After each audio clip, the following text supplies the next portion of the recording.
ಮಕ್ಕಳೇ, freedom struggle ಅಲ್ಲಿ important ಆದಂತ ಕಾನ್ಸೆಪ್ಟ್ ಲೀಡರ್ಸ್. ಅಂಡ್ ಈ ಲೀಡರ್ಸ್ ಇಂದ ಮೇನ್ ಆಗಿ ಕೇಳುವಂತ ಕ್ವೆಶ್ಚನ್ ಸುಭಾಷ್ ಚಂದ್ರ ಬೋಸ್ ಅವರು. ಸೊ ಸುಭಾಷ್ ಚಂದ್ರ ಬೋಸ್ ಅವ್ರ ಕೆಳಗಡೆ ಬರುವಂತ ಪಾಯಿಂಟ್ಸ್ ಗಳು ಏನೇನು ಅಂತ ನೋಡ್ಕೊಬರೋಣ ಬನ್ನಿ. ಸುಭಾಷ್ ಚಂದ್ರ ಬೋಸ್ ಅವರು ಒಬ್ಬ ರೆವಲ್ಯೂಷನರಿ ಫೈಟರ್ ಆಗಿರ್ತಾರೆ. ಎಲ್ಲರೂ ಇವ್ರನ್ನ ನೇತಾಜಿ ಅಂತ ಕರೀತಾರೆ. ಫ್ರೀಡಮ್ ಸ್ಟ್ರಗಲ್ಗೋಸ್ಕರ ವಿದೇಶದ ಭಾರತೀಯರನ್ನೆಲ್ಲ ಸಂಘಟನೆ ಮಾಡ್ತಾರೆ. ನೆಹರು ಹಾಗೂ ಇವರು ಇಬ್ರು ಸೇರ್ಕೊಂಡು ಕಾಂಗ್ರೆಸ್ ಸೋಷಿಯಲ್ ಪಾರ್ಟಿಯನ್ನ ಸ್ಟಾರ್ಟ್ ಮಾಡ್ತಾರೆ 1934 ಅಲ್ಲಿ. ಕಾರಣಾಂತರಗಳಿಂದ ಕಾಂಗ್ರೆಸ್ ಅನ್ನ ಬಿಟ್ಟು ಫಾರ್ವರ್ಡ್ ಬ್ಲಾಕ್ ನ ಶುರು ಮಾಡ್ತಾರೆ. ಆಜಾದ್ ಹಿಂದ್ ರೇಡಿಯೋನ ಮೂಲಕ ಇವರು ಕೆಲವೊಂದು ಸ್ಪೀಚಸ್ ನ ಕೊಡ್ತಾರೆ.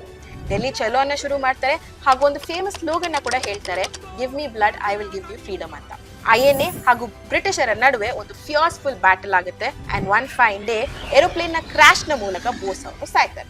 ಈ ತರದ್ದೇ ಇನ್ನಷ್ಟು ವಿಡಿಯೋಸ್ ಬೇಕು ಅಂತಂದ್ರೆ ನಮ್ಮ ಪರೀಕ್ಷೆ ಚಾನೆಲ್ಗೆ ಸಬ್ಸ್ಕ್ರೈಬ್ ಆಗೋದನ್ನ ಮರಿಬೇಡಿ.